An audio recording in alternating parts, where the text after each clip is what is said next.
Hey everyone, it's Pastor Jay putting out another video talking about the Bible and how it applies to our lives today.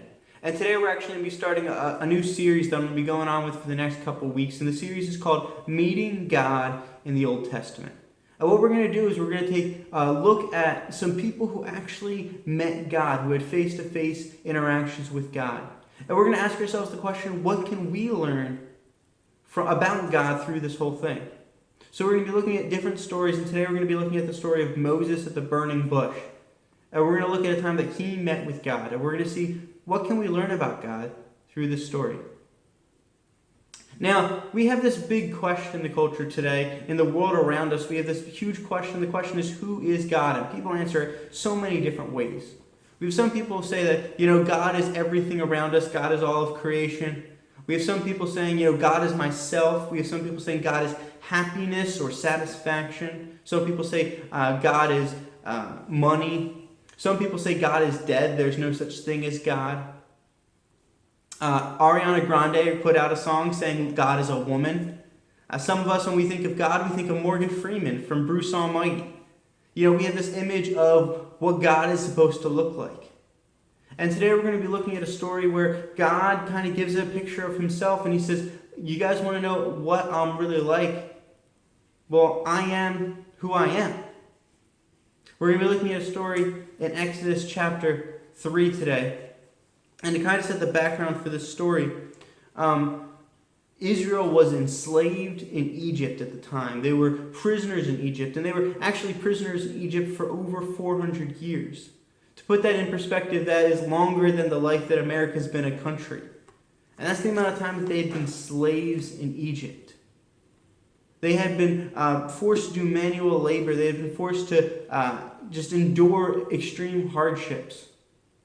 And they know that before they came to Egypt, that God had appeared to their forefathers, Abraham, Isaac, and Jacob, and promised them they were going to be fruitful in this beautiful land. And then they weren't. Instead, they were slaves in Egypt.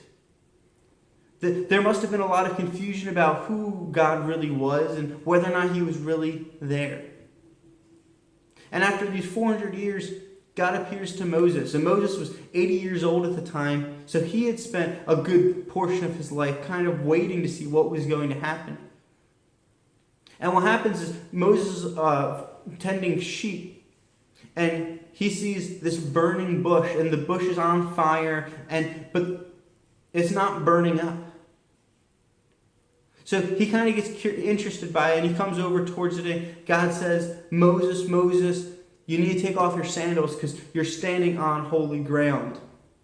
And then God says, I am the God of Abraham, Isaac, and Jacob, your forefathers, the one that I promised the land to. And God says, I've heard the cries of my people, Israel, in Egypt in slavery. And he says, I'm calling you, Moses, to save them from it, to go to Pharaoh and to bring my people out of slavery. So when God says all that to Moses, he first of all has this initial question, and this is in Exodus chapter 3, verse 11.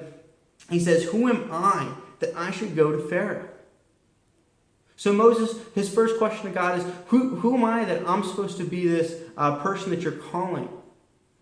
And God's answer in verse 12 is quite simple. He says, it's not about who you are, Moses. It's about who I am.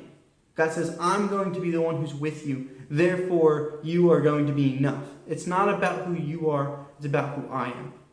And that brings us to the part of the passage that I want to focus on. And the passage keeps going past this point, but I'm just going to stop right here. And this is in verses 13 and 14. Moses finally gets the question right.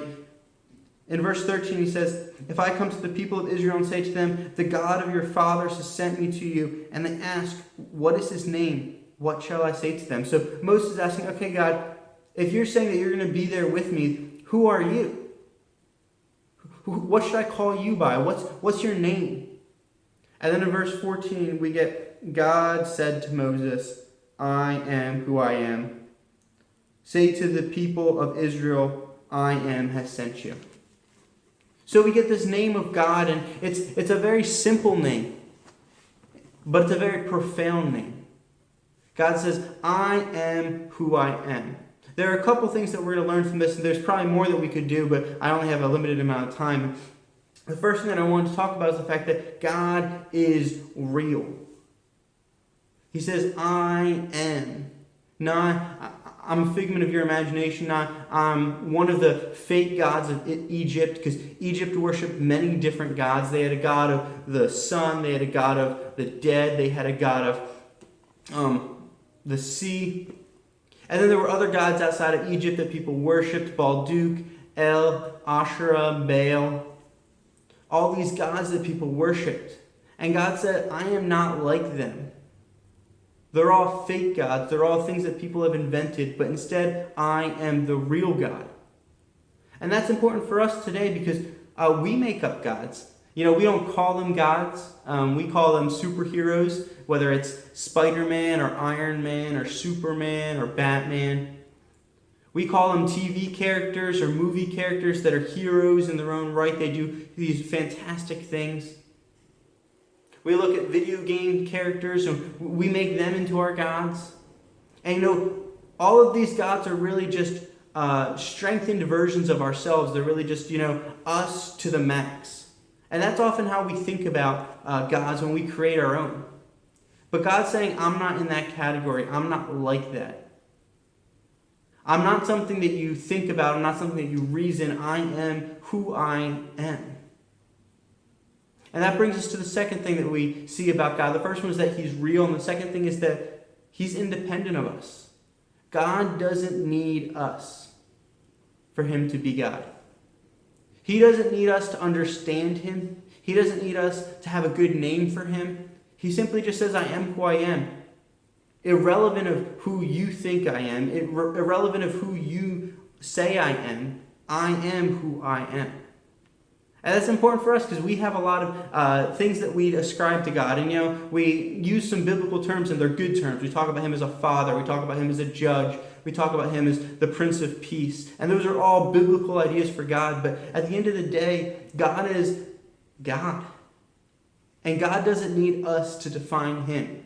He can define himself. And that's important for us because when we're in the middle of life, when we're in the middle of our hardships, we often wonder who God is. And the answer is that God doesn't need us to figure out who he is. He is who he is. And that brings me to my last point here. And it's that God is the eternal God. You know, he doesn't say, I was who I was. God, he doesn't say, I will be who I will be. He says, I am who I am. It's a present tense verb. And you know, it's amazing that he talks about things in the present tense, even though he says, I am the God of your forefathers, Abraham and Isaac and Jacob, the people who lived 400 years ago. And then, you know, it's interesting that this I am statement gets repeated in the future. It actually gets repeated in John chapter 8 by a man named Jesus Christ. And what he's talking about is he's talking with the Jews, and the Jews are saying, or he's talking about Abraham, and Jesus talks about the fact that Abraham rejoiced at seeing him. And the Jews say, who are you that Abraham saw you? Abraham lived thousands of years ago. You're only 30-something years old. You're not even 50 yet.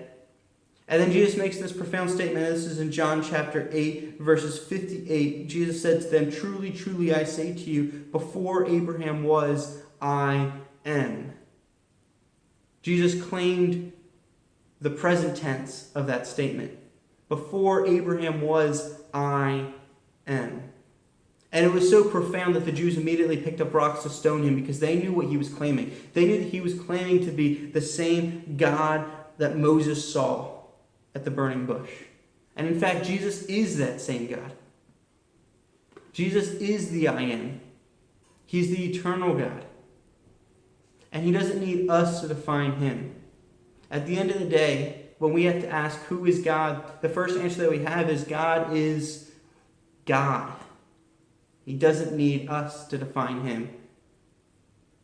It's quite the opposite. We need him to define us. I'm going to wrap up the lesson with that. But I hope to put out another lesson as we talk about meeting with God in the Old Testament and learning what we can from the Old Testament. Well, I'll talk to you next time. Bye.